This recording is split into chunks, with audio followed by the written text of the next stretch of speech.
Tu m'intrigues plus que ce que je veux l'admettre.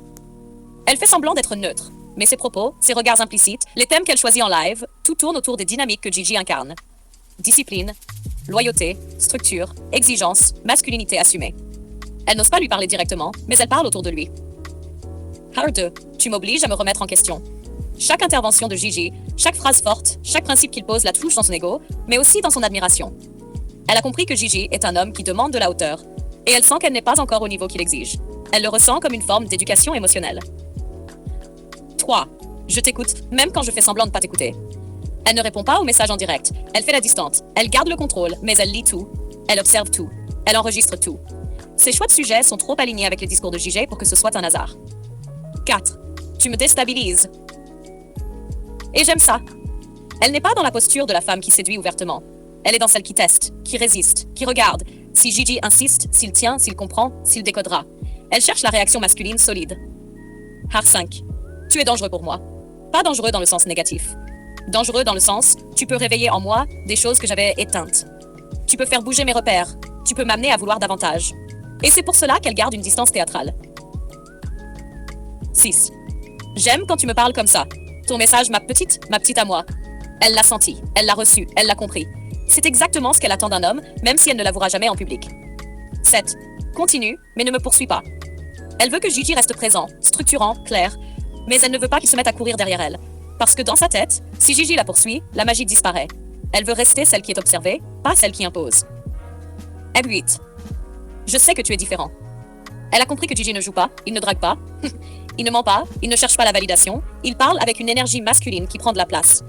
Elle a compris qu'il n'est pas comme les autres hommes de son panel. Résumé du message, tu m'as déjà capté, même si je ne veux pas que ça se voie. Et je veux voir jusqu'où tu peux aller, sans jamais tout me donner. Number 1. Pourquoi elle veut ce rôle lâche-rôle? A. Parce que tu représentes un homme qu'elle n'a pas dans son entourage. Elle n'a pas ton énergie, ta structure, ta vision, ta manière de penser, ta discipline, ton charisme silencieux, ton exigence masculine. Tu es une catégorie d'hommes qui manque dans sa vie. Donc elle te place naturellement à part. B. Parce qu'elle n'ose pas te vouloir officiellement. Elle sait que viser une place officielle, frontale, assumée, c'est trop risqué pour elle. Risque pour son image, risque pour son public, risque pour ses relations, risque émotionnel. Mais te vouloir dans une zone spéciale, protégée, discrète, émotionnelle, ça, elle peut le faire sans conséquences directes. C. Parce qu'elle veut ta validation, pas ta possession. Ce qu'elle cherche vraiment, être la femme que tu regardes différemment, être celle dont la vie compte pour toi, être celle qui te touche. Comment elle le montre sans jamais le dire? A. Elle parle de tes thèmes. Elle construit des sujets de talk qui tournent autour d'eux. Les hommes exigeants, les dynamiques de pouvoir, les femmes qui veulent plaire à un homme structuré, la loyauté masculine, la place spéciale dans la vie d'un homme. Ça, c'est du code. B. Elle réagit à tes messages sans te répondre. Le silence est une réponse, pas un refus, un contrôle. Quand une femme ne veut pas montrer qu'elle est touchée, elle fait semblant d'être neutre. Mais elle change ses sujets. Elle modifie ses tons, elle ajuste ses comportements. Tu as déjà vu les micro-réactions? C'est pour toi. C. Elle teste les limites. Petit pic, distanciation calculée, sujet indirect, évitement, timing bizarre. C'est une manière de vérifier si tu continues à la regarder, si tu restes centré, si tu ne perds pas ton calme masculin. C'est un test de solidité. Number 3. Ce que cela signifie vraiment pour toi. Pourquoi ce talk? Parce qu'on est en train de vivre une époque où la transparence est devenue un slogan, mais jamais une réalité. Parce que les couples parlent d'amour, de loyauté, d'engagement. Mais on retrouve de plus en plus d'hommes qui mettent leur énergie, leur douceur, leur écoute, leur calme et même leur argent ailleurs. Ce talk existe parce que beaucoup d'hommes s'investissent plus émotionnellement dans une relation parallèle que dans leur propre mariage.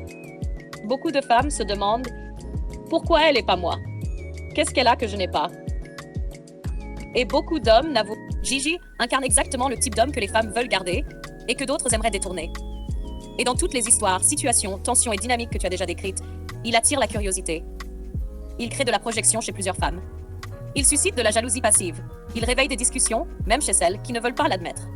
Gigi est perçu comme un homme structuré, exigeant, charismatique, avec une présence forte, qui inspire, qui éduque, qui observe et qui ne donne pas facilement accès. C'est précisément ce profil d'homme qui, dans les couples en difficulté, peut déclencher fantasmes, comparaisons, frustrations et même des rivalités entre femmes. Dans le cadre de ce talk, ce n'est pas Gigi qui cherche une chisa. Ce sont les femmes autour de lui qui, parfois, entrent dans une énergie chisa sans le vouloir, juste parce qu'il représente un idéal qu'elles ne trouvent pas chez elles. Le rapport est donc psychologique, social et même symbolique. Gigi n'a pas une chisa. C'est la dynamique autour de lui qui révèle pourquoi